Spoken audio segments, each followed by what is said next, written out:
Kapulisan sa Cagayan de Oro City nangandam na sa pagsugod sa local campaign period karong Marso 25. Samtang COMELEC Zamboanga City nagpahinumdom sa pagsunod sa health protocols sa mga kampanya.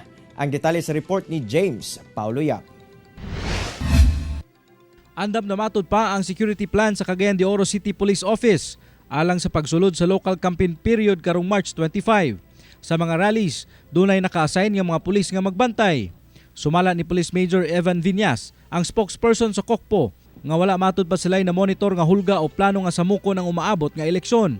Instruction sa mga station commanders nga if ever dunay mga activity nga matigayon diha sa ilang EOR, they will act as ground commander.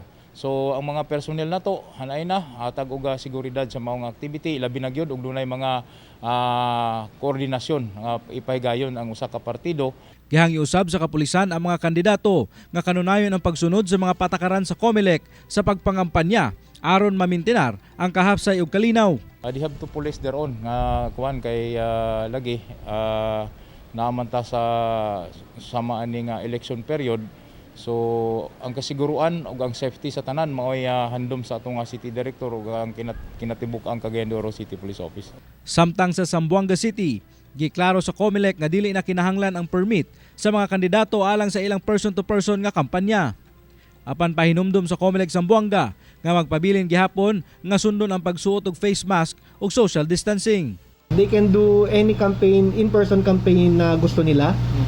Wala na pong regulation pertaining to approval by COMELEC sa mga in-person campaign nila. Yung mga house-to-house nila, political rally, they can conduct it kung kailan nila gusto, saan nila gusto, pag category level 1 and 2 yung area. Kauban si Jaybert Pairat sa kamera.